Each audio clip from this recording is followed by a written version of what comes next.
everyone. It's Angel Burton with the Realm of Shadow and Light podcast. Welcome back to another episode of Hidden and Unseen Society of Practitioners with the Amazing Crystal. And welcome back, Crystal. I had so much fun last week talking to you, and I'm so excited to keep this little series going. How are you? I'm good, Angel. Hey, thanks for having me back. I'm not going to lie. I didn't think you were going to have me back after our very long, detailed, in-depth conversation. But thanks. I appreciate you asking me back. You act like we don't have long, detailed, in-depth conversations every day. We're just sharing them now. That's our little secret that the whole world doesn't really need to know about. You know? Okay. Yeah. Speaking of secrets and how we kind of say that unseen is like a little coven. It is, but it isn't, right? I was actually watching a TikTok, and as you know, I've never been in a coven either way, right? Saying that online covens are not covens. Do you have any thoughts on that? I know we say we won't talk about TikTok, but it always comes up. We do. We always do bring TikTok. But listen, that's a great thing because it really does give that opposing type of discussion or debate. So, all right. So you said our online covens coven. Ooh, okay. Well, I was part of an online community that I would say a good bit of people say it's like a coven, but some say it's not. The Temple of the Ascending Flame. It's being an online coven. I'd say it's a community. I don't really bring it as much as a coven, but I guess if you had weekly meetings and you did like video conferences, I mean, I don't see it being a problem. Honestly, as far as giving it the definition of a coven, I like being in physical body. I like to actually see them. So I was I just want to give you a little backstory. So I was part of 2 different covens. Okay. I'm solo now. I'm 100% solitaire. I do everything practice-wise by myself. But I did get some really good experiences from those covens. Covens we already know are based off of just being like a sisterhood or a brotherhood or both. And with my very first coven, I actually had it in college. So my roommates, well, the one roommate was for sure a witch. She identified, that is literally how she introduced herself. Hi, my name is Katie. I'm a witch. I was like, hello, Katie. I'm Crystal, and I don't know. So we then joined in with a couple other, Calvina and Stevo, and we joined we created a little coven. Well, we did some stuff that we were not prepared to do. We were not ready to take on the type of rituals we found online or in books because, hey, that's what you do. You find information that's, easiest way possible, I guess. And I won't lie, some bad stuff happened during one ritual, and Katie turned to be a mega beep. And Calvina just didn't want anything to do. Like, she literally just separated herself after that ritual completely from all of us. Like, she changed rooms at the dorms, everything. And Stevo, he didn't seem like himself anymore. Me, I lost all my passion for it. I didn't care about nothing. But what I learned from all of that is that in those covens, you literally have to work together. You can't just, I know they always say the high priestess, runs it all. Or the priest, and then you got your bard, and then my brain's fried. Oh, some people follow the maiden, mother, crone aspect. You'll have those 3 part of it too. You'll have, people that are like the gatekeepers of it. They're the ones that, protect the circle, all that. You'll have the opener. You'll have so many different parts of being in a coven. But I realized that you can't run it effectively because everyone's thinking something differently. So you could sit there and be like, read this script right here, okay? And we're going to follow this ritual word for word. We're going to say this. We're going to move the same way. But say you have 5 or 6 people forming in a circle. They might be saying the words that you want them to say, but doesn't mean they're thinking it the same way. Does that make sense a little bit? Oh, yeah, absolutely. Yeah. So you're putting in different energy when it comes to these covens. That's why I always thought it was so hard at that time. Now, granted, again, I was in college, so, you're looking at like 18, 19, 20, somewhere in that era. Then move all the way up until when I started the Unseen Witches Society and Witches Owl Exchange. Kathy and I decided, which, Kathy, she just, her and I decided that we were going to pretty much start a coven. Well, more like she asked me if I would help her with the coven, and we did. The biggest problem we had with that was people, what we wanted to accomplish and what the other members wanted us to accomplish, or what they wanted them to be able to achieve during a small amount of time, was not realistic at all. They didn't want to put in the work. They didn't want to put in the time. Another thing that was all bad in covens with us is that Kathy and I were yin and yang 100%. So Kathy does enjoy her steps to things. I wanted things to be more free flowing. So unfortunately, I did step away and Kathy kept running with it, which she did a fantastic job. But it really brought a lot to me where I was like, being with other people's energy just truly was not for me in something like that. Yeah. Now, our community with Witches Owl Exchange is amazing. Our Unseen Witches Society is amazing. Where Witches Roam, amazing. But when I'm working with other people's energy to create a protection barrier, to create some type of shield, to work on my own energy workings, doing my Tai Chi, I'm not Tai Chi, I'm my Qigong, doing protection for people, or even if you want to go to the hexing and cursing route, what they practiced and what Kathy and I were trying to lean towards on practicing, we weren't the same at all. So I enjoyed it as far as a learning experience, but I'll say this, it was not for me. Did I get more out of physical covens or online coven? I'm going to say I got a rude awakening with the physical covens, but I got a lot of knowledge from the online coven style, if that helps a little bit on your question. You totally just let me rant, didn't you? Yeah, no, because you made it. I have nothing with this. That's why I was like, I'm going to let you talk because I know you have experience with this. I've always wanted to join a coven. I actually have a coven coming on at the end of the month, and I've been watching their stuff, and it's absolutely amazing. But I feel like where I'm at, there's nobody physically here that practices the same with me as me. You know? And see, that's the thing. That's the thing that I had problem is because we're not at the same level. You have so many that are more of the beginner style witch, where they're just learning the basics and, you know, the energy workings that are basic, the elements that are basic. Where if you've been doing this for a decade or two, you're way past that. You know what I mean? You're like, I don't want to start back like, it's always good to review the basics, but I want to ascend myself. I don't want to wait for everyone else to catch up. I want to keep going because if I stop, I'm going to have a problem getting back into something because I'm waiting or I'm reviewing again. And I just feel like I'm stuck.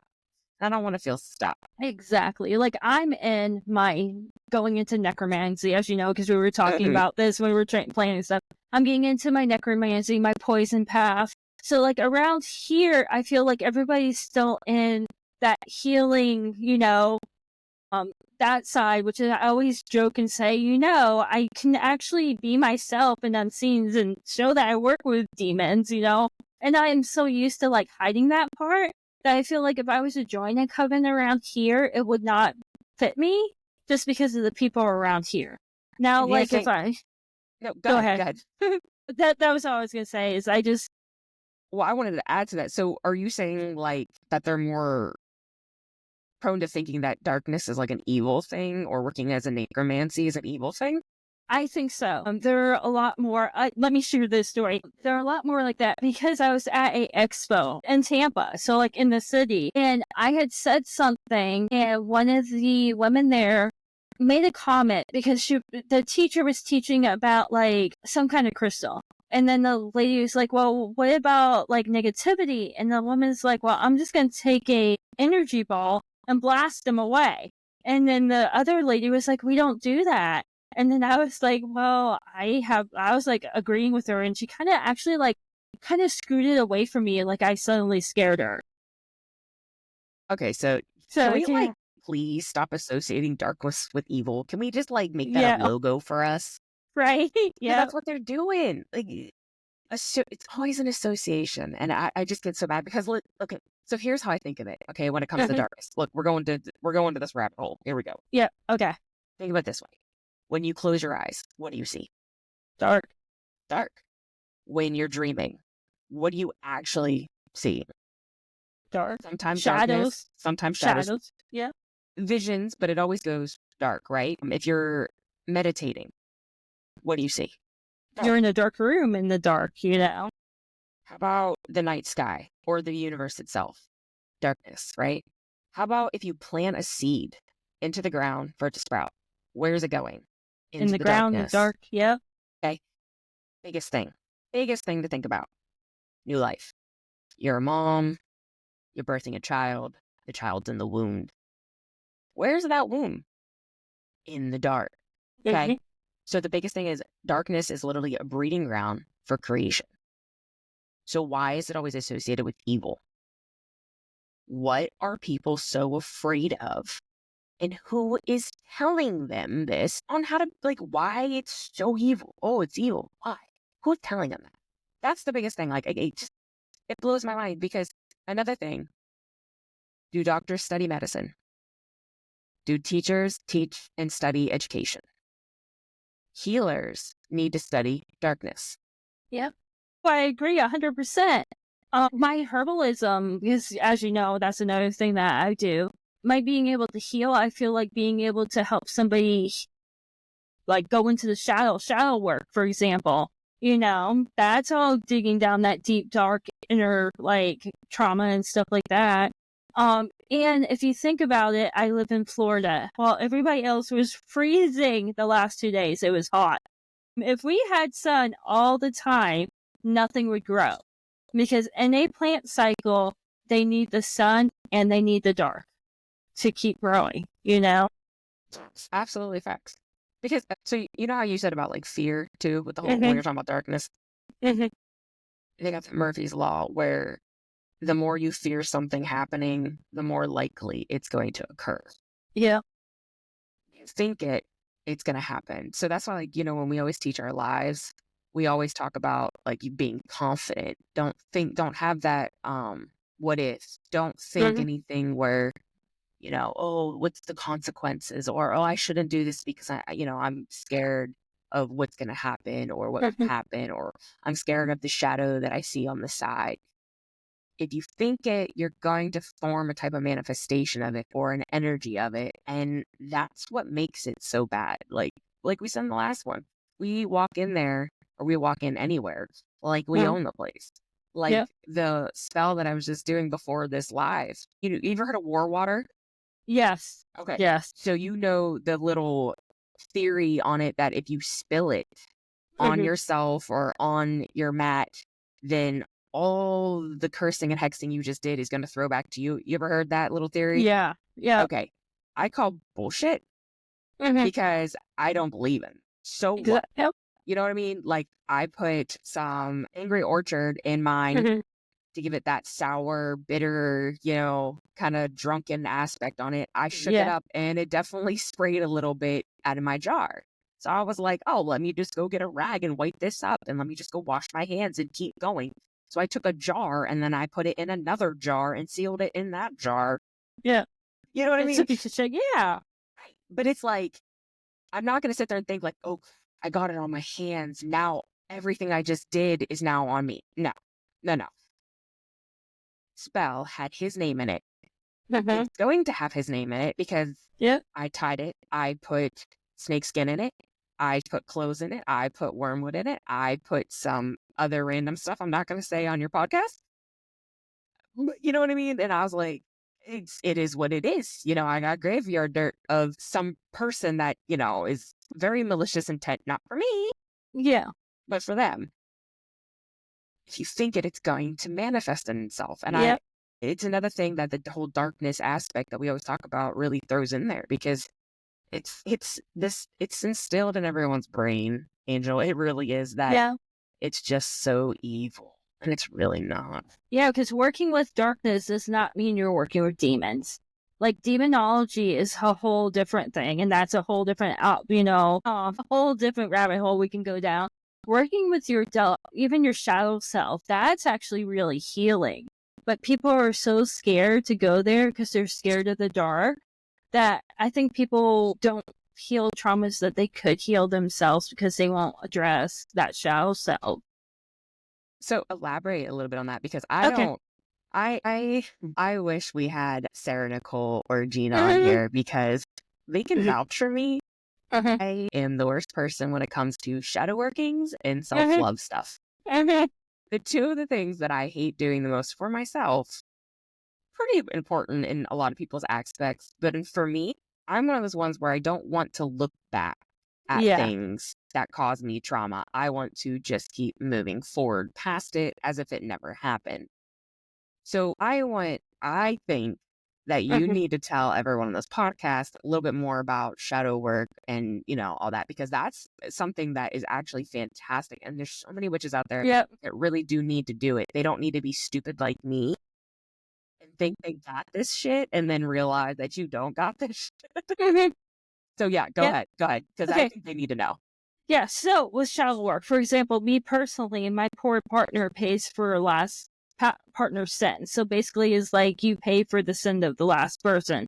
Because I have trauma that I never let go. Because I do a lot what you do, which is really funny that I want to teach the shadow work stuff now and unseen, because I'm sometimes not the best person. Sarah L and I are doing that whole on the actual book for shadow work too. I think it's after Book of Shadows. That's our third book in that. Because sometimes, self-sabotaging? A lot of our self-sabotage can be because something happened, we didn't face it, we stuck it in the corner, and then that's what comes out and bites us. Like, I am very confident, but then I get really insecure too. And I will start fights trying to end a relationship even though I don't want it to end. If that makes sense, you know? Yeah, definitely. So shadow work is supposed to help that. So, and I also had somebody tell me that when you do shadow work, make sure you have a good therapist too, just in case you get into that stuff that you can't pull yourself out of. And you need that extra help too, because some people you can get really deep and it will make you depressed and like all that stuff as well. Excuse me. That's probably why I always kind of like hide in the back. I'm like, hey, I'm not going to a therapist. I am my own therapist. Okay, so what do you think of the whole those types of witches or practitioners that say that you have to do shadow work to be considered a witch? What do you think of that? I don't think so, because I just started doing shadow work. So am I going to cancel out from the time that I was like 8 years old playing with those play cards to like 2 years ago? And like even then, I have not done that deep shadow work. I've done fluffy shadow work and I've never finished it. Yeah. I love that word. Fluffy shadow work. Because it wasn't like digging into anything. So like skimming the surface, like just skimming the surface. So that would negate everything that I've learned if I can't say I'm a witch because I didn't do shadow work. Well, okay. So what do you think about now? Here we go. Whole different route. We're going left field here. What do you think of the whole gatekeeping thing? So, like, physical gatekeeping for covens, because we should address both of it. That's fine, because you're protecting your covens, like, secrets and stuff like that. But for somebody to tell somebody else how to practice drives me insane. Absolutely drives me insane. So, do you think that the term gatekeeping is just gatekeeping information or gatekeeping cultural information? Or both? But it could be both, because this is one of those hard ones. I see people who aren't of a culture say that you can't do something. If somebody within that culture says, please don't do that, I would recognize that over like somebody who's not a part of that telling me not to. Because I'm very light skinned, but I am like, I want to say like 35% Native American. That's cool. I like that. Yeah. So if you look at me, I've had people tell me, now granted, when I go to get help from like the Seminole tribe and stuff like that, they know who I am, so they're always willing to help me. But I had people tell me that I couldn't use particular things. And I'm like, but that's literally stuff that was handed down to me from it was my great grandmother, so it's not that far removed. Right. You know? Right. So do you think gatekeeping is good or bad?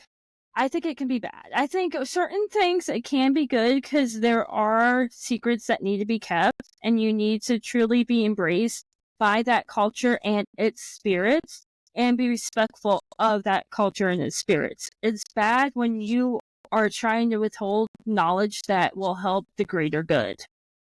I'm If gonna that agree makes with sense. you on that. No, I'm definitely agreeing with you on that because I think that gatekeeping is bad when you're trying to withhold such basic information. Yeah. You know, elemental stuff, lunar stuff, astrology, you know, even the basics of the darker left-handed path spectrums, healing. None of that really needs to. And here's the best thing, though. The society that we live in now, everything's online as far as the basic information. Now, do I think more intermediate and advanced knowledge should be gatekept? I guess it really just depends on the culture that it's coming from, because if it's a closed type of practice, 100% I think it should be kept within that culture and that practice itself, because they worked for that research. They worked for those experimentations. They went through those trials. They went through the errors. They gathered that information themselves, passed it down to their own heritage, to their own group of people. 100%, I think gatekeeping in that case is fantastic, and as it should be. Some things are not meant to be public and given to someone who really doesn't have a good grasp or concept of what they're doing based off of whatever it's about. But do I think basic information, a good like starting layout? Nah, I don't think any of that should be gatekeeped, because honestly, I've heard it so many times from what we call gatekeepers. I've heard it where they're like, if you don't do it this way, you're not a real witch. I feel like you're trying to like say that I'm an aesthetic witch, because I'm not an aesthetic witch. You know what I mean? Like, you know what I mean when I say aesthetic witch? Yeah. It's all about like, and it kind of makes me mad sometimes when I go to pagan festivals or I go to metaphysical shops and I see someone go decked out in full attire that is movie style. Yeah. Witch. And I'm like, you don't have to wear all that, right? Like, you don't have to wear anything. You could just literally just wear jeans and a t-shirt and a hoodie and call it a day, ball cap. But then I have to sit there and I have to backtrack a little bit in my mind, and I have to be like, well, maybe that's just what they want to wear. Maybe that's just how they feel comfortable at that time. So I don't know. Like, what do you think about the whole aesthetic of witches? Like, in witches, you know, trying to pull off just the aesthetic of it, not the research and the work, but just the aesthetic of it. What do you think? So when they're just wanting to dress like that, but they're not actually practicing witchcraft and stuff like that, I think they're more just a type of gothic style, a gothic look, because you can love the witchcraft aesthetic and be terrified of the witchcraft in general. So like if somebody wants to dress, they can dress up however they want, but if they're just dressing up, I don't think they should say they're a witch. They should say I'm an aesthetic witch, or I like to dress this way. Because sometimes they're just trying to scare people off that they don't want approaching them too, you know? So I feel like it just depends on if you're practicing and you feel comfortable in that, great. I practice in jeans and a t-shirt. Like, I actually have a hat that was gifted to me and I've used it twice. And honestly, I didn't feel a difference between using a proper like hat and just practicing. You know? I won't lie. Sometimes I just don't got the time. Like, do I want to look pretty sometimes when I do a ritual? Hell yeah. I want to make myself look great. But at the same time, I'm like, I have 5 minutes of my time right now that I need to go do what I need to go do. And it's just the worst of it. But yeah, like, I don't know. I just feel like that aesthetic era of witchcraft is just giving us a bad name sometimes. You know, people claim to be a witch, and I'm totally fine with you wanting to do the aesthetic of it too. But if you actually want to be the witch or a practitioner or a bruja or a straga, or a vulva, you have to put in the time. You know what I mean? Like, okay, how much time do you dedicate to your practice? Actually, that's like, isn't that a topic this month for our letters too? So witchcraft is actually a part of my life, period. So because of me being a kitchen witch, every meal I cook, I'm using my practice, every time I plant a seed in the ground is a part of my practice. I will do actual rituals maybe once or twice a week where I'm like all out on them, so I probably spend between 5 to 18 hours a day on my practice. And that's counting studying and making lives and teaching and doing this. Because even this, I count as a part of my practice because we're getting information out there too.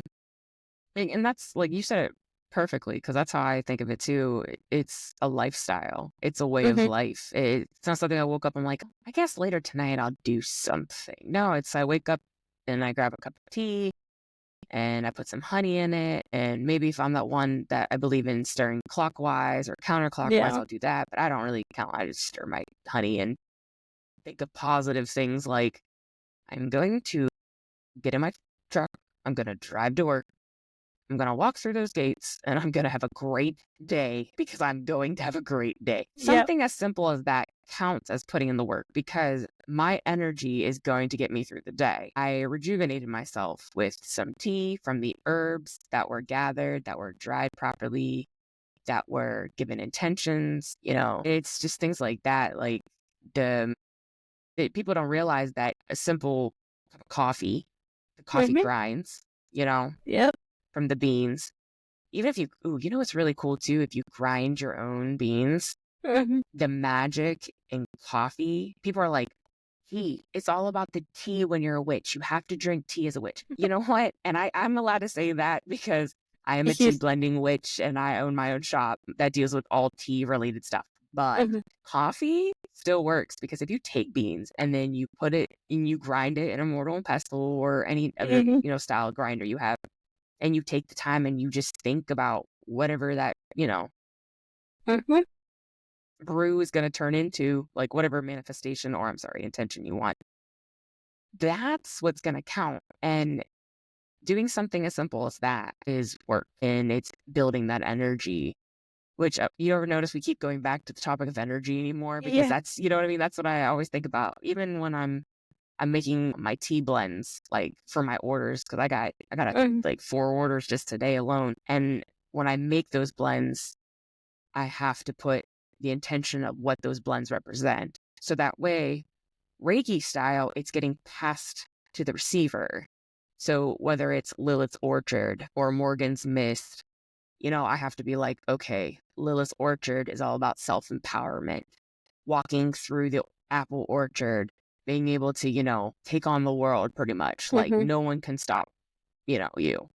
Where Morrigan's Mist is finding the hidden secrets, finding the hidden knowledge in it. So every time I brew, I have to put that in there. That's why sometimes it takes me like 2 or 3 days to blend certain ones because I'm like, the amount of energy that I have to put in this because it is Reiki infused. And that's what people don't really realize is when you make tea blends or coffee, you're infusing it with a form of Reiki. Some people just don't think of it that way. They think of, it's just my energy into it. Okay, well, it's a chakra, it's a yin and yang, it's, prana, it's chi. But yeah, so there's a little thing that was like, oh, yeah, this is going to be a way. Yeah, and that's why I was so excited about this topic, because I think everybody's going to realize, I cannot talk, will realize how much you actually practice and just even the mundane stuff, Every if you day, take a shower and cry in the shower because it was a hard day, guess what? You're doing magic. You are washing away those emotions and they're gone forever. Walk outside in your bare feet, you're grounding, Yeah, you're right. You ever, which I mean, I know I do, but have you ever gotten so agitated and you're in a car and you're driving down the road and you've had a really bad day, like a really bad day, and you're all alone and the only thing you could think of is screaming at the top of your lungs and slamming your hands against the steering wheel to let out all that toxic energy that might be built up within you. And Yeah. that's your release. Am I the only one that does that? Because I've done it so No. many times, but I feel fucking fantastic afterwards. Like literally, like I'll be crying too, and I don't Yeah. cry. Like I Yeah. do not cry. I swear, when I need to cry, I have no tears. When I'm agitated and frustrated, that's when I cry all the time. Just pent up anger. But yeah, like that release, like you said, with crying in the shower, that's my style of release is, you know, me screaming to the world, whatever reason I'm screaming for. So yeah, like, and people, like you said, people don't realize that you could do something like that is simple and it counts. Yep. You know, even thinking, because, you know, society is bad. You know, people are hurting people are backstabbing people just doing bad things to the world all over, not just where we're at, but everywhere else. And putting up a form of protection just by imagining a shield around you or some type of light around you, whatever color you so choose, that's practicing. You know what I mean? Because you're going to be able to tell if it worked or not based off of how your day went. If nothing can penetrate it, perfect. If you let someone else get into that bubble of yours, yeah, that's all. That's so bad. Yeah. Our letter writing is magic too. When we're writing between, you know. Yep. Yeah. I really do enjoy the letters. I know this month I signed up to get 2 new pen pals. And I won't lie, I don't know how to start this letter because the energy of the person I'm writing to is different than what I'm used to. So it's like, okay, because they're not like me. Okay. Like they're like polar opposites. So it's like, okay, so this is the universe telling me I'm meant to learn something from someone else. So starting the letter though is like crap. But you're right, because there is the magic in the words, you know, that you put on paper and stuff like that. Yeah. Oh yeah, I get so excited. I'm like, ooh, like, oh, here's somebody new, and I look at it, or like when they write me, because you're not supposed to know, and it's so hard because we can see. I try not to see who has me. I've done the same thing. I'm like, crap, I shouldn't have looked. I should have been more excited. But, you know, I mean, everyone kind of knows that we see the spreadsheets and stuff like that. So it's kind of hard to avoid, especially if you're the one sorting it for that month. Yeah, or you're sending people your name. So, like, I try to just, like, not look. And just, like, you know, I'll be like, okay, all right, there we go. And it's more magic for them anyways. You know, I love writing to everybody, but I love the magic. Yeah, you should see I have like this beautiful box that was created for me by another member for a box exchange. And it's beautiful. It has a beautiful owl on it and it says letters and painted. It's really pretty. Oh, I love that. It is so stuffed that I had to take away all the old pen pals that either ghosted me or just vanished. And I had to put them in a different box. Like I still keep them. Yeah. But they don't go in the good box. Yeah. I guess you could say. Yeah, the one the active magic box. Right. Yeah. So, okay. So I was just thinking of something because I seen this a little bit earlier, and of course it was a TikTok thing. But what do you think about backstabbing in the witch community? Because I've noticed that it's a huge problem. I do too. Like, I've seen it a lot. Some of it I'm not going to talk about just because of, like, it causes drama, but I've seen it a lot. I noticed that a lot of people will use you to get to somebody else. You know? Understatement of the year.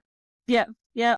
Like, to put it the most nicely, they use you to get to somebody else. You know? Or they use you for yourself too, you know? Or you know what I'm saying? Like they use you for your energy, your time, your knowledge, stuff like that. Yep. I look at it like there's a lot of backstabbing even like with witch practice too. Like the whole left-handed spectrum versus the right-handed spectrum. Now granted, we have so many of our friends that practice on the right-handed spectrum, but we've had to remove tons of people from our groups for, what you say, like, I don't want to say like we think they're evil, but just because, they think that it's so, I don't even know how to describe it, but I just, there's just so much hate though with what a lot of us practice, whether it's, okay, healing.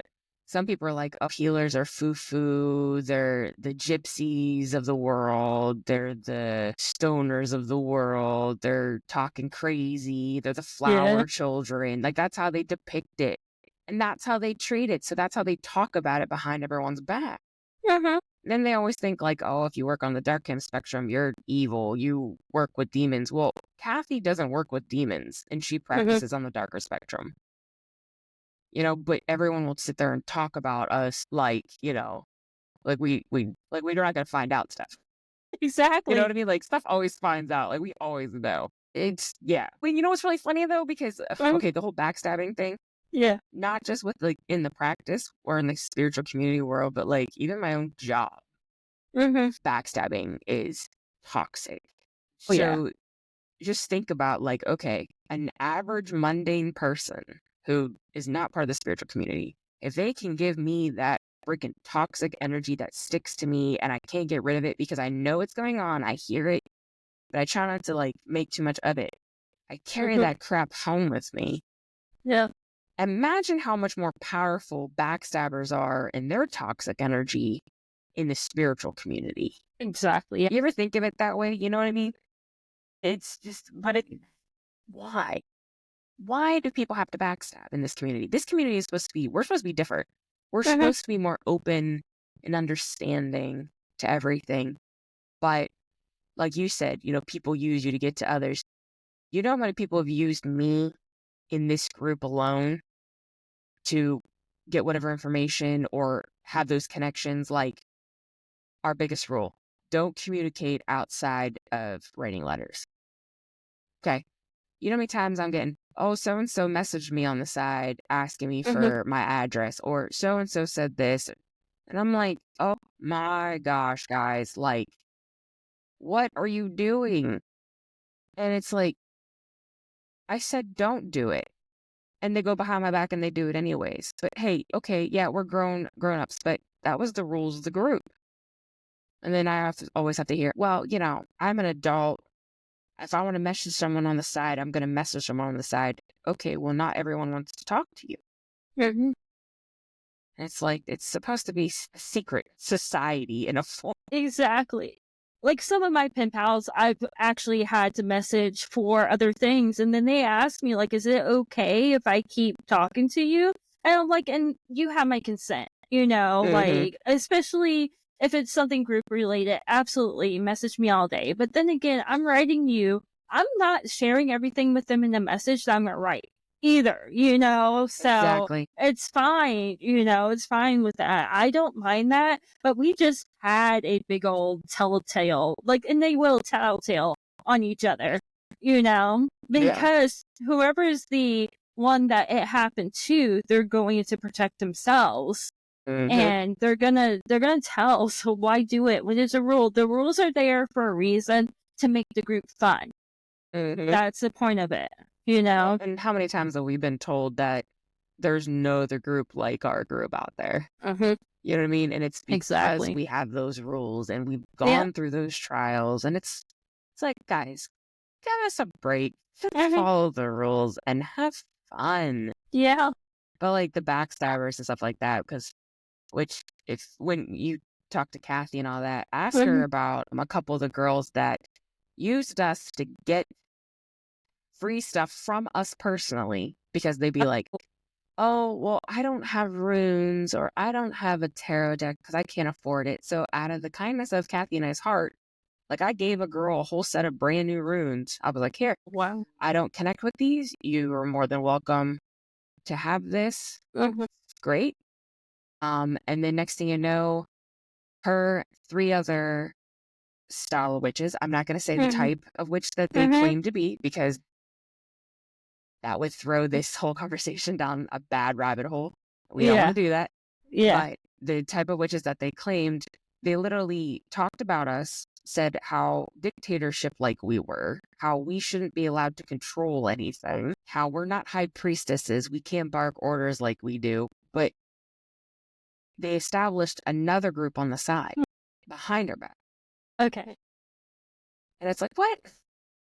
Like, guys, what happened? Kathy and I both looked at each other like, we don't even know what happened. And then it just turned into like, they just didn't like our rules because they got, I think, kicked out of a group or something, like one of our exchanges or something like that. So it offended them, and then it just escalated from there. But I was like, okay, I thought we're supposed to be on the same side, but it's fine. I got kicked out of one of our exchanges for what? For the gift. I was at work. So it was when I was still working at icing, and it was the month I became a letter mod. And I was at icing, and I thought that it loaded, and it didn't load. And then I never went back to check. So she like messaged me. She's like, "You didn't do it." And I'm like, "Wait, what?" And she's like, "No, I looked." I'm like, "Well, let me check." And I was like, "Oh, whoops." So, but I'm always really open about getting kicked out of that too, because I didn't follow the rules. Even if I tried to, it was on me to go back and check. So you better believe, ever since, I am going through and checking to make sure it's still there after I do it. In the beginning, I would mess up on my own exchanges, my own rules that I made at the very beginning. Trust me, I learned, because if I mess up, how can I hold anyone else accountable? So Exactly. I try and catch myself all the time. But yeah, no, I get it. It's funny though. Yeah. Oh yeah. Like literally. So I did the August and September, and I was fine. I became a mod in October and got pulled out of that wisp exchange, and then have been fine since. Yeah, but that's why I try to be transparent with that too. Like, I have to follow the rules. You have to follow the rules too. Like, we hold ourselves to the same rules. I have somebody that messages me with my letter, so I'm sending the pictures of my pages, envelope, all that to you guys as I do it, because that is what we're supposed to do, you know? Right. Well, you know what's really funny though, because you said like you're very detail oriented, like you got to do this, all the rules, stuff like that. And we have this whole group that is all based off of the rules. But in my practice, I have no rules. Same. So it's like, am I just contradicting myself, saying like, yes, I love rules, I love organization, but then in my practice, I'm like, yeah, I don't want to do that way. I want to do it this way. Well, it's like when I messaged you about being a crone, I was like, how the heck am I gonna teach this? And will anybody watch it? Because there's been days that I have not channeled the incantation to something that I'm teaching until that day. So, you do an incantation beforehand? Yeah. Ooh, okay, you gotta tell me, because I don't. So, okay. I'm curious. So, as you know, well, my last couple haven't been like educational. It's been teaching, just like a ritual or something like that, right? So, anytime you see wording in my spells, I am actually I'm channeling that from somewhere. So I just will sit down with it, and sometimes, like, I was stressed with the was it the New Year's? No, it was the ham. Not the ham, because that ended up not happening, but the mix, the blend, the Yuletide blend. I was getting ready to teach that, and I did not have my words yet, because I will sit there and basically, I will sit down and be like, all right, I am teaching this to a community. Give me the words that I need to make this the most powerful for the group. And then I will get my words for the spell that way. I like that. I like that a lot. Yeah. But it's so different how, when you do your lives, what you do your prep work as. Or like my lives, I'm like, oh, I think I forgot my notes. Just like, oh wait, did I have everything here? I don't know. We're winging it. We're going for it. That's why like a lot of my lives are very free flowing, I guess you could say. And they jump around sometimes because I'll start off with one thought and then I'm over here. I'm like, oh wait, no, let's go this way. We're gonna go that way. And I noticed that if I personally read notes, I feel too scripted for me, where I feel like someone else is speaking and I'm not actually speaking. Yeah. If that makes sense. But I know that a lot of our other girls, where they will read their notes pretty detailed, and it really works for them.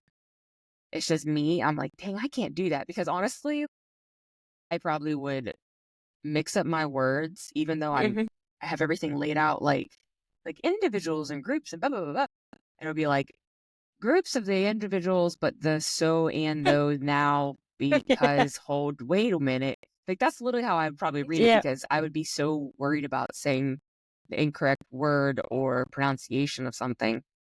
Because like, okay, Latin words. How many spells have you seen that are old? Yeah. Or heard of that are in form of Latin? Right? Right. For this grimoire thing live, I actually am going to have to get into Google Translate like 10 minutes before and listen to how to say some of these books that I found, because I have no clue how to say them. Like, there's not at all. Or like when people will speak demonic tongue, I can't do that. Yep. No, you're right. Go with that. Yeah, keep going. Demonic tongue. That's exactly where we're rolling now. Yeah, I am 100% sure that I do not speak those incantations right at all. It's because I found this group and they publish their own book called The Order. Well, I have their introduction book called Introduction to Demonic Magic. Okay. And it talks about all of their demons, and every demon has its own Latin incantation. I sound crazy. When I try to pronounce any of this stuff. Like, it's Imperial, Tempora. I'm like, what? Yeah. What am I don't even know what I'm saying. Yeah. I do the same thing. I Google Translate for me, so maybe I can say it in my English, even though it's spoken in Latin, which then usually is weird. You ever take a whole paragraph and try and translate it from Latin to English? Yes. Yeah. It doesn't even make any sense. No. Like, it's all flip-flopped ringing around. I'm like, no. Jeez. Like, this is so horrible. Now, if it's angelic magic and it's in Latin, I can say most of that because when I was born a Catholic, so I grew up in the Catholic Church, and then I became a Mormon. So a lot of that was in Latin. So all that type of stuff, I can say that. For some reason, my brain turns off when it switches over to the dark and the demonic stuff. But I also feel like by listening to people like EA, for example, the way they pronounce it, it's coming from somewhere else. I think we're still trying to do it with our brains, and it's not supposed to come from your brain. I think it's coming from somewhere else, and maybe that's why we struggle with it. Yeah. Decade and a half, and I still can't pronounce Latin. No. Like, come on, it's got to be in there somewhere. You're like, where's that download? Like, you make me download it constantly. I know, because the ringing in my ears drive me insane at times. I'll be talking at work and then ringing. And then I'm like, okay, is it my right or left? Which is the download? And then I'll think about it. I'm like, oh. Then I'm just waiting for it as I'm trying to focus on whoever I'm talking to is saying. And I'm like, what are we downloading? What's going on? Am I the only one that does that? Like, it's like, it disrupts your mindset at that time. And it's always at the most inconvenient times. Yeah. My ears are ringing right now, actually. Yeah. How many times have you had your hearing checked because of ringing in your ears? Because, you know? Yeah. Yeah. Because we always say check your physical health first. My hearing's perfect. And so I shouldn't have ringing in it. There's no damage. There's nothing. So, but yeah. And then I'm like, what's coming? And then you always are surprised. You say something, you're like, where the heck did that come from? You just kind of know stuff. Yeah. Like, stuff just like, I wouldn't even have researched it yet. But I'll just say like a key phrase, and someone be like, yeah, oh, you know about that? I'll be like, do I know about what? What did I just say? Like, hold up, do you have a mic? Like, can we record that back? What did I just say? Because that's literally how I feel sometimes. Have you ever said something, didn't realize you said it, someone else will bring it back to your attention, you'll be like, I didn't say that. Yes. They'll be like, yes, you did. You had a valid point when you said it. I was like, yeah, I don't remember saying it. I remember being there. I remember saying it. I actually, in that dark time, like right up before I joined Owl, I had really deep conversations, and I don't remember that past year. Like from December 23 to, I think I joined in May. I might be before. I think it was March. From December 23 to March of 24, I don't remember a lot of the conversations I had with people on that type, like on the spiritual, on the spiritual stuff. Yeah. Really? And it makes me look like I'm either LARPing or I'm lying, but it's like, I honestly don't remember, I've never had that before. Where well, Yeah. you know what? I lied. Yeah, I have. Not like that though. I've blanked out, like, after my first coven. Remember I told you some bad stuff happened and I just lost the passion for it?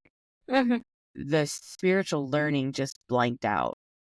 And then randomly, boop, right back, as if it never paused. It's like I picked up right where I left off. So, I mean, I've had it, but not like you were saying, though. That's kind of crazy, though. Damn. So I could tell you everything that happened at work. I can tell you everything else, but I can't tell you key points because it was crazy. Like, it was maybe I just blocked it out because it was crazy stuff. I don't remember it, maybe because I was supposed to go through it and then forget it or whatever, Yeah, maybe it's just nothing. Maybe it just wasn't important. Maybe, yeah. Or it was something I had to go through because I was taking people out of my life and stuff like that. Yeah. And the thing that like sucks, a tower card. Yeah, basically that was a huge tower card. But the thing that sucks is the person that went through it with me had to exit out of my life too. Not because of bad reasons, but because she had to do her own healing and stuff like that. And like, it killed me when that happened. So hopefully at some point she'll come back into my life, because that's the only way I know stuff happened at some points, and I'm like, it makes me feel like I was lying to her, but I legit don't remember. You know what? I'm gonna piggyback on that too, because it's kind of like how Owls is when it comes to like our members and stuff. You ever notice how we'll get, now granted we have our long-standing members that have been here since like we started. Yeah. But you will have the rotating door effect also, where you'll have members stay for like 6-7 months, get what they need, meet who they needed to meet, and then keep pushing. Yep. To whatever other path they have to go. Have you noticed that? Because like, yeah, I used to think it like we lost more members, or you know what I mean? Yeah. Like, what's going on? And then I can't remember who. It might have been Sarah Lee brought it up to me, or Gina, one of the two, and they kind of like was like, hey, that maybe it was just their time was done for us. Yeah. You know what I mean? Like, they learned everything they can learn. They got the information. Like, we had that one member who left the practice lifestyle and went back to Christianity. Yeah. And that threw me off. I'm like, what? But hey, that was the path she was meant to take, which was really cool, because it just shows that you don't necessarily go from the Christianity path to a witchcraft, but you can go back to just whatever, reason you have to go that way. Yeah, absolutely. Yeah, and during that dark time is when I had that dream about the group chat, and then I found that, and then it's really, really funny. So when I first joined the first live that I could watch for the letters, and the first exchange I could participate in, Serenity did it, right? And I was like, I really like her. I hope I get her as a pen pal. Okay, and I wrote her. So 3 months later, I got her as a pen pal. Like, that was the one that I was assigned to wrote. I wrote her a 10-page letter. Like, fangirling. Like, it's so funny. Been there, done that. Listen, I could write, too. Letters for days. But my thing is you have to give me something. You know what I mean? If my first letter is usually just a page and a half.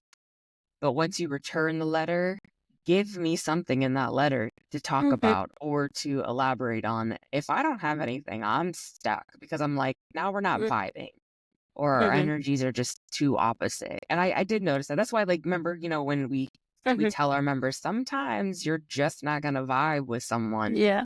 It's like that in the witch community.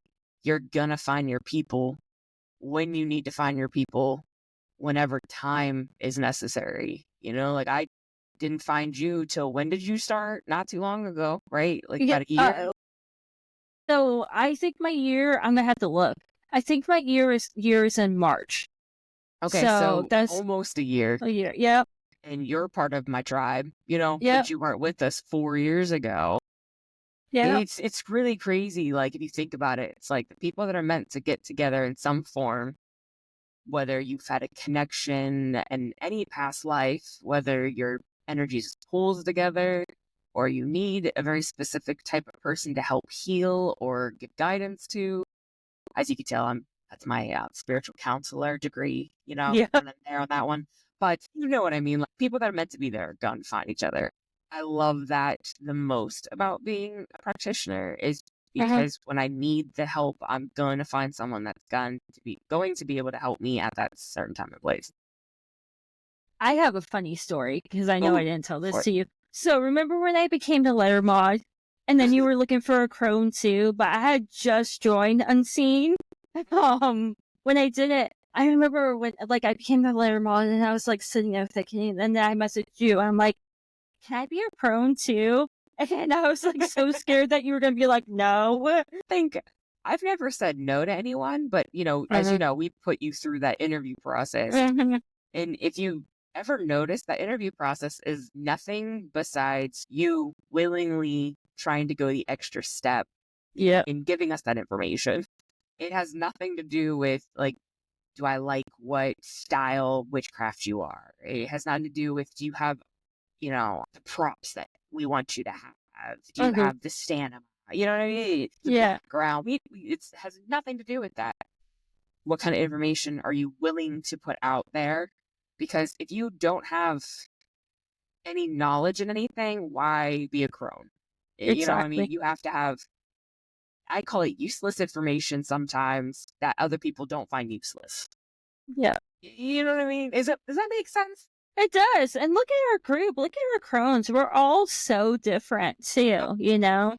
So many different spectrums. Mm-hmm. Like, you got far left field spectrum. You do, because you got the kitchen witches. You got your green. Well, we had green. She stepped away, Eva. Yeah. We have the green, and then you got your cosmos type of witch.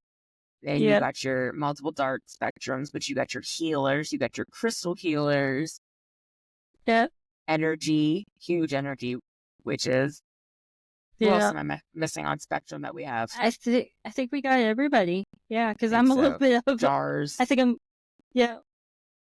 I'm trying to think, like, all the different random stuff that most people. Oh, Italian folk. Yeah. Love magic. Yeah, my brain just is up confirmed. I'm like, yeah, we got a lot. I love it. And what's really funny is when somebody be like, "Hey, I want to do this," and then like the people you don't expect to jump in on it. Like, for example, the spirit animal ones. I'm surprised at some of the people that jumped in just because I personally wouldn't have seen them doing that, and they're like, best. Yeah, and then I come up with like 6 animals. I'm like, I need to put my deck away. That's fine. Y'all run with that one. I'm gonna stay over here. Yeah, I jokingly said, "Oh, that's just the zoologist and me coming out, the vet tech and the zoologist." Listen, there's a reason for everything. Yeah. It really is. It's really funny though, because you were talking about spirit animals, and wolf popped up in my head, like, always. Because remember I said, if I'm not gonna be a dragon as a spirit animal, then I was gonna have the wolf. Yeah. The other night, I actually, for the first time, dreamt about being a shapeshifter of the wolf form. And it was, my kids were in there. They were shapeshifters. My husband was a shapeshifter. But we were running for our freaking life, being chased by those that wanted. But it was crazy because never in my life have I had a dream of a transformation type of shapeshifting. Yeah. I looked in Google. I asked some people that I know that does like dream representation or dream, breakdowns. No one can really give me a good answer for it. And I can only remember bits and pieces of it. I just remember, like I said, running, protecting my kids, and just fear in the dream. But I was excited at the same time. I really need to dive more into wolves, I think. So I'm excited. Is anyone doing wolves? Do you know? I think So I think Because so. I'll have that to look live, I'm at it. gonna definitely hop and watch. Yeah. Because the representation, I know transformation style. I Mhm, worked in the lichen style of magic, also, mhm. werewolves, but lichen Yeah. Yeah. magic. I almost lost my train of thought. Mhm. I was like, hold up. So yeah. So, so wolves, I do enjoy them. I always Mhm. wanted to go to a sanctuary where I can stay in a cabin and wolves would be roaming outside, kind of, retreat type. Mhm. I just don't know about the dream. So, hey, if anyone's listening to this and you have any Yeah, ideas of what that dream might represent, please drop it in the comments for this live. I will definitely check exactly. it later on. Yeah, even like, so it's running. So like maybe, well, the temperature in this country is really hot right now too. Maybe it's like running from persecution, you know? I don't know, because I don't feel persecuted. Yeah, I have no clue. That's so interesting. Like, I'm too much of a warrior type of Yeah. attitude and personality that, like, if something happens, and I'm just going to Hmm. say generally apocalypse kind of thing, Yeah. I don't fear it. Yeah. It is what it is. I'm going to take it with a grain of salt and I'm going to do what I have to do to protect me and mine. Hmm. So things like society wise, I don't care about society in that form. Yeah. It's because I'm a loner. You know what I Hmm. mean? I'm gonna do me and mine. Nothing has been crazy. The only thing I could think about is maybe it has a representation with the Morrigan because it is a wolf and wolves can be represented by her, aside from, of course, the crows. I am going through a transformation phase. It's a harsh one, and it's Hmm. one where I hurt people's feelings because people have hurt my feelings. Yeah. Can it be something like that? Yeah. Or maybe I'm shedding a skin. I don't know. It's really something that I'm gonna have to like Yeah. continue to dig into. And I journal Yeah. it too. And I do journal. Oh, yes. Yeah. Yeah. Especially like dreams and stuff like that. Just because if I have a weird dream, so my thought with dreams is if I have the same dream more than twice, it's more than just a dream. I'm no longer like just working something out. There's something more to that. Can I tell you a stupid story? Yeah. Okay, so Go it's for it. dreams. That's what dreams. So you know how you said like recurring dream, then it definitely Hmm. means something like Hmm. hardcore. I've had a lot of dreams of zombies Yeah. chasing me, whether I'm with my family or it's just my husband or it's just me. And it's always in a factory. Hmm. Always. I mean, I'm hiding, I'm Hmm. running upstairs, I'm running across parking lots, always. But the fear that I have in the dream and the Hmm. adrenaline, I even now, as I'm speaking to you, I can Hmm. literally feel it again, as if I was right back in that dream. These dreams could have been maybe about 3, 4 months ago was my last one similar to it, but I've Hmm. had them so frequently that I literally would wake up sweating. What in the world? But zombies? Come on. Yeah. Of all I mean, things, zombies? Like, what's our visitation of a zombie? I never really exactly. look. Because I don't know.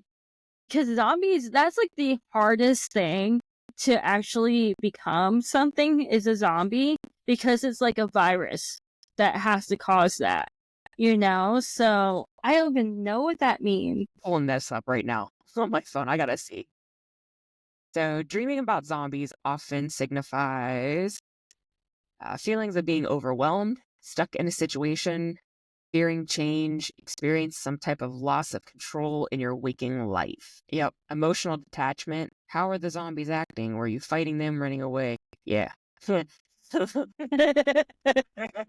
Feelings of overwhelmed. It's my life, people. That's my life. Overwhelmed. Oh, that's kind of funny though. But I'm like, zombie. I don't think of zombies in witchcraft or Mm, spiritual thinking. You know what I mean? So mhm, when you can look something up, something so weird as a zombie, what does it mhm. mean? And they come up with something that's like, shit. Okay, I Yeah. mean, I can kind of see it, but yeah. But no, it's just so strange because I've never really had dreams that intense before. Where even now to this day, that fear, I can think of that fear and then feel that fear and the adrenaline pumping through your veins.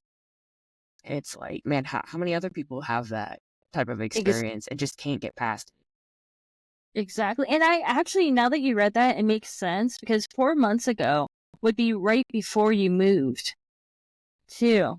Right? Because how long have you been in the new place? We moved into the new house. Well, we signed on the house the 1st of October. We didn't officially move in until mid-October. Yeah. So our old house was bad. Like, I told you, remember the last episode? Yeah. It's haunted. Like, it's bad. And when your cats act up in an old house, you know something's wrong. Yeah. I mean, it could have been someone messing with me too inside. Maybe. Yeah. Like, I've had have you ever had bad experiences like that in a house? Because I don't want to be the only one that's like, no. Sitting here like, I've never feared anything in my life, but I feared that house. Yeah. No, not my house, but I've been to places like hotels and stuff like that, which I would know nothing about. And one time I felt like somebody was drowning me, right? So I ended up turning out that this was in Alaska. And of all places, this hotel ended up being on was Ghost Hunters. So, which I'm not, yeah, and I'm like, of all places to watch this, because I know a lot of people say a lot of that's made up, but the history behind the places isn't, Right, and like Conjuring House. Yeah, exactly. And somebody drowned in the pool that's no longer there in that place. And like they said, that hotel was really, really, really haunted. And I would have had no clue because once we got to the Alaska part of driving through our trip, we were just grabbing whatever hotel was available. So it's not even like we knew where we were going until we got there. And there was a couple, like there was another one that I didn't have an experience there, but it was where we went when I was going to have my son and we stayed there. And I was like, I'm like, all these haunted places. But yeah, that is something that happened to me. Was I've never had it in my house, but I've stayed places and been absolutely terrified. And then my great-grandmother, so my grandma's grandma, was always basically tortured with spirits. Tortured because she didn't know how to handle it. So she was constantly seeing the dead. My grandma said she remembered growing up to where they would have the priest there weekly blessing the house, trying to, yeah. I don't know if I can handle that. No, like, I'm good at turning myself on and off, so I guess she didn't know how to turn herself off. But could you imagine just having so many spirits that you're constantly trying to find relief? Nope. I was yelling at enough at the old house, like yelling at them. I'm good. I couldn't imagine being bombarded like that all the time. Like, Gina is another medium, and I remember her saying that she had to stay at the hospital one time for something that she had seriously done, which I'm not going to disclose that information. Yeah. But it was something bad, and she's like, I couldn't sleep. She's like, I had to tell him to leave me alone. She's like, it was bombarded because they knew that she had that connection to that realm. And she was overwhelmed by it, and she had to she calls them her closing hours, which I adore. She had to, closing hours are over, or I'm sorry, visiting hours are over. Just cut it off, You gotta turn yourself off. I could not imagine. I give total props to the mediums that, have to do that. Like me, I hear stuff. That's the extent of what I have. I have great intuition and, I can kind of feel some stuff, but the stuff that y'all mediums have to go through, oof, y'all keep that to yourself. I am more off than on because it's literally like any spirit that exists will come to me. So I don't get just humans.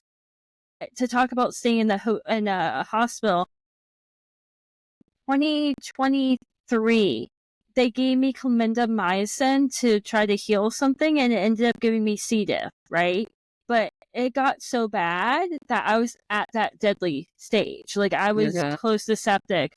So I ended up having to stay in the hospital, which I hate staying in the hospital. The only time I did not experience anything in the hospital is when I had my son. Like, there was no ghost there whatsoever. But I think either I was protecting, so I didn't notice, or because babies are so sensitive, they kind of stayed away from it. Because these are brand new babies. They probably didn't want to scare, brand new babies. But I was in the hospital. I was not on a ward or that had anything like where people died. It was just you're sick, you're staying there, you're controlled, Yeah. right? And I was isolated too because of what I had. Well, I was in the bathroom and the ICU was the next floor down. It was a little girl comes to me and she's like, "Can I go home with you?" And I'm like, "Oh, absolutely not." But yeah. She's like, "Hi." And I was drugged up and I'm like, "Hi." So you don't really want to do that. She said, like, can I go home with you?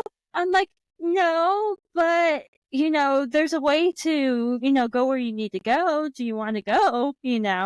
So, but yeah, it was, and I know it was the actual human spirit. It was not a trickster because I know they come in kids a lot, but there's a children's hospital attached to it. So I know it was a child that probably unfortunately passed away in the children's hospital, but she saw that I knew. So I'm like half dead trying to help this little girl, Dude, I would have been like, "Oh, come on, honey. Come on, I got I know. Like, come on. Yeah. I'm Yeah, like, come "Oh, home with shit." me. Yeah. But I'm not because the I was on, smartest sometimes. no, because that would be when you bring home like the trickster. And Right. because I was so drugged up, I was 100% sure she wasn't a trickster. Because just because a hospital doesn't mean it's a safe, So I'm like, "No, you can't. I'm sorry. My house is full. No more. No, please do No not pass more. go. You are not welcome Yeah. in my home." No more. No Nice. more." That's funny. I No. like that. Yeah. So your shop, what are you doing with it? I heard a little birdie told me you have some new things coming. Okay, so I did start working on some new stuff. So, Mhm. I do those teacup candles, those intention Mhm. ones. Mhm. So I'm throwing out the new season line for it. So I'm Yeah. gonna work on some more like, I guess you could call them like winter ones, but I'm Okay. doing more of an ice theme to it. Okay. So more breaking barriers, coming over hurdles, having to climb over stuff through this season. So I'm going and working a little bit more with the ice element itself. Okay. Then I'm actually bringing to the table something completely out of my element, which randomly got the idea to do it one day. Just like, hey, do this. Like someone needs it. And it's going to be intention body and bath oils. Ooh. Yeah. So I'm not going to give you all my little secrets, but let's just say that there's going to be some mica in it. So they're going to be shimmery. Ooh. And you could either put them in your bath or you can use them to intensify your rituals by putting it on your arms and hands, arms and hands. Yeah. So I am moving into that because, I already have I the love that. intentional oils for like Yeah. anointing and stuff. And then, of course, all the teas to go with rituals, crystals, all that fun stuff. But yeah, I'm trying this new thing on in the shop and I was like, let me see if it works. But I don't know. I got this really good feeling that it's really going to help with a lot of healing. So, and I think that's kind of where I'm going with the whole season of bringing like new things to the shop, the season of hurdles and breaking barriers. So that's kind of like where I'm going because the one teacup I'm making is called Ice Queen, Ooh, I love that. right? And it's icy, all the way down to the colored quartz that's going to be in it, all the way to the white tea that's in it, all that. And it's just, I don't know. Like if you think about it, this season's just so depressing to so many people if it's the winter season for, everyone that's listening. But I get depressed too easily. But at the same time, I feel like I'm more confined and I hate feeling confined in my daily life and my practice. And that's kind of where I'm at. Like I'm stuck. Like I'm literally stuck in my path right now. I'm not getting anywhere. So I was like, let's try this. And maybe there's other people that are going through the same thing and they can use some help with it. So yeah, so that's my new thing for the Dragons Cove. I was like, let's add some new stuff. Because I don't have a million other things going on right now. Let's add some new stuff. Why not, See, that's what I love about our community, too, is so many of us have different stages of shops and stuff like that. Maybe it's my witchy mall finally coming into dream, because I always dreamed of having a witchy mall. Oh, yeah. Because everybody adds so much to it. Like, I definitely want to get into an apothecary, but the thing with me is it's going to be very limited. I'm going to hand grow, so I'm going to be putting the energy into the plants and drying and stuff like that. Mm-hmm. I'm going to make my own soaps and all that stuff. I'm not 100% sure where it's going to go, but I feel like it's going to be for the left-hand path, like self-care kind of stuff, just because we have some stuff that we need a little bit more with because of some of the deities that we work with have a little bit stronger power that you need a little bit more help than just like a soap, you know? Yeah. I'm like trying to figure out how to say that and not make it sound like bad, but especially with me going to necromancy too, because that's working with the death current, you know? So I was like, let's go. Yeah, no, I agree. That's why like the body and bath oil, because it's gonna be interchangeable. Like it's one oil and you could just choose if you want to put on your body or not. And that's how I was thinking, okay, if you put it in the bath and say, because one of them, I want to make and create in honor of Lilith. Yeah. And it's going to be very dark red. And I'm not going to tell you the, ingredients that are in it. But no, exactly. The whole point of it is you're going to put it in your bath. And you could add any other types of herbs you want to your bath, whatever, if the candle light's around. But to soak in it and empower your dark goddess in you, your dark feminine, to be able to realize that, it's always going to be you against the world, even if you think you have support behind you, and you probably do have that support. It's always going to be you that has to empower yourself. Yep. So it's a very harsh empowerment type of oil. In honor of Lilith, because with Lilith, everyone depicts her as the demon goddess, the demon mother. She's so evil, but she's very self-empowering because she broke away from Adam, and said, I'm not conforming to what you want me to do. We're equal. We were born the same. Why should I bow down to you? That's that empowerment, realizing that I can be whatever I want to be. I can do whatever that I want to be. So that's what that oil is going to entail. And it's going to be very similar for all the other oils. I'm even making, I guess you could call it like a cosmos one. So it's going to be kind of like not a stardust, but it's going to be like a void dust. So it's going to empower that shadow side. I love that. I don't work too much with, but when I start writing ideas down, I know they're coming from somewhere that say, hey, write this down because this is what you need to do because people need it. So the void one is definitely a shadow self type of oil. When you're working in that side of the spectrum, it might be needed as a boost.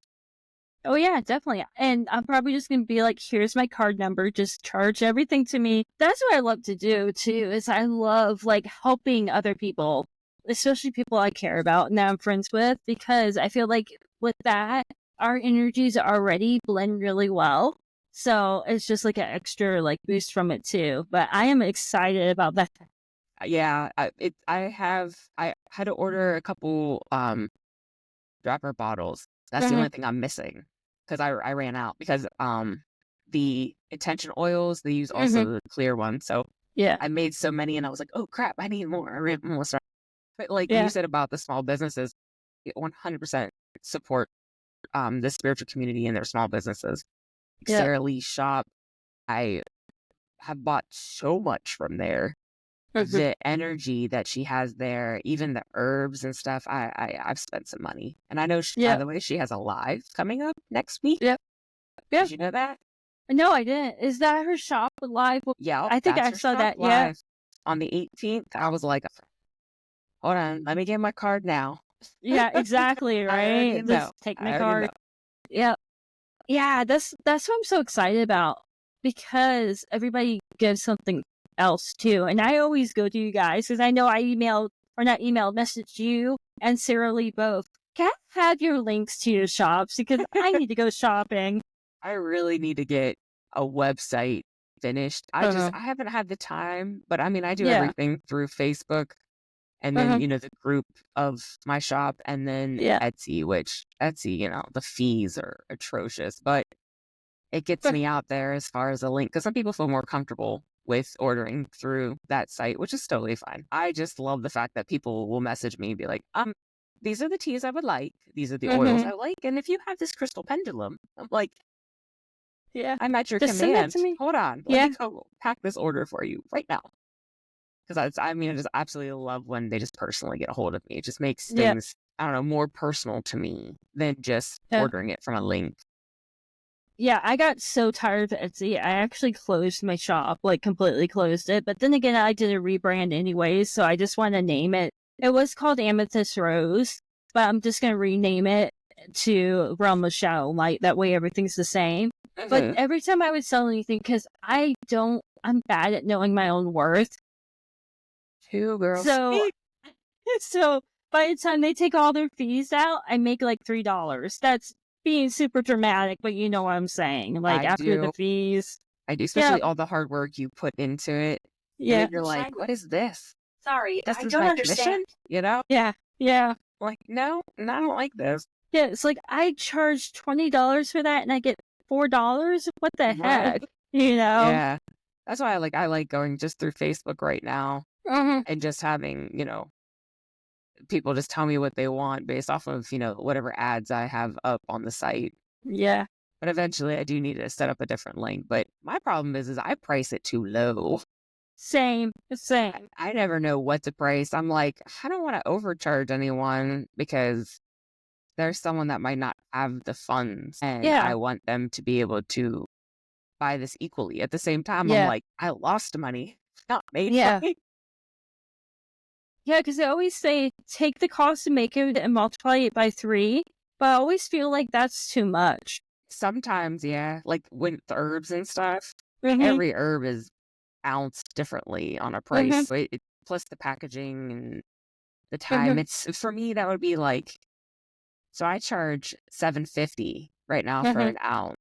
And if I actually followed that whole times it by 3 thing, it would be almost like $20. Yeah.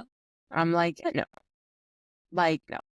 Like I'm a searcher, so when I look for my tea bases and stuff, I will find the best deal with the best quality. Most of the time I'm ordering out of country. So that's why sometimes it takes way too long to get them here, because I'm ordering them from China and Japan. And I have to wait a while, but I know it's good quality. Yeah. And that's what I want. I want the good quality. I don't want quantity. I want the quality, because I want you to be able to taste it when you sip the tea. Yeah. Yeah, and absolutely, when it comes to tea, the Asian countries are where the best tea leaves are. Joey used to go to Japan when he was in the Coast Guard, and I used to pat him down and be like, what did you bring me? What teas are there? Yep. Yeah, I have so many different types of teas, the white teas, the green teas, black teas, just from the mountain areas of whatever country. But there's other countries though that have fantastic, like Africa actually has really great tea also. They have a great black tea. It's really rich. It's good. So I mean, I'm not picky as far as that goes. It's just as long as it has nice quality to it and it tastes like it's supposed to. Yeah, I was trying to say something else. I was like, that might offend someone. So it's supposed to taste like it's supposed to. You want to taste the bold. You want to taste the rich. You want to taste the bitterness. That's a lot of people don't realize with tea is bitter sometimes is what the tea is supposed to be. You can't always sweeten everything up. You gotta take that bitter too. And that's what I like about black teas. It has that bitter aspect.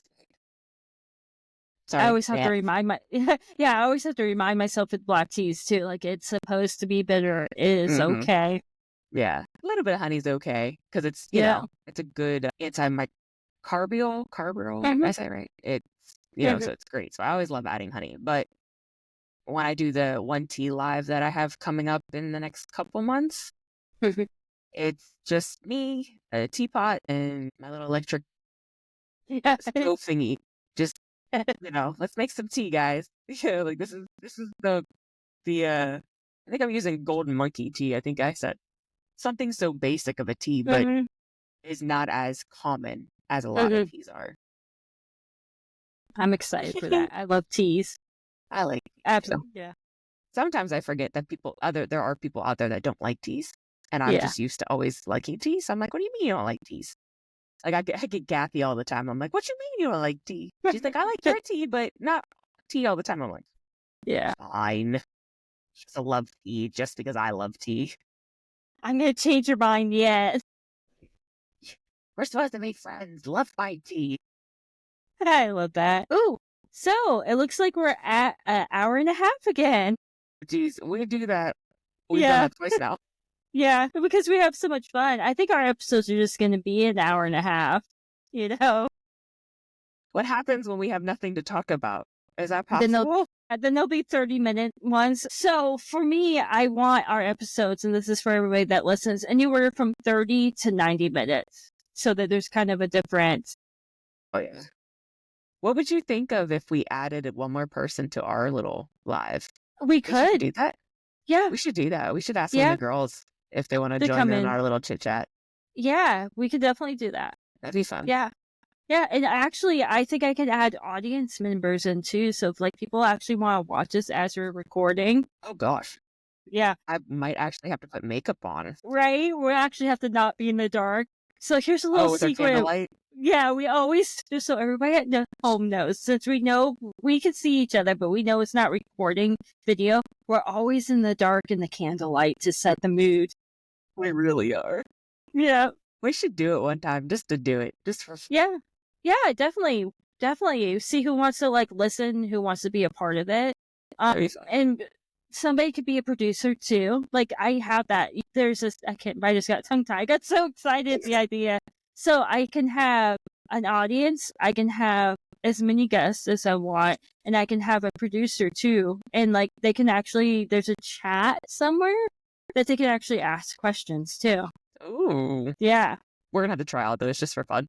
Because we can. Yeah, definitely. Yeah. Oh, yeah, definitely. Well, it was nice having you on. Just so everybody knows, we'll be back next week.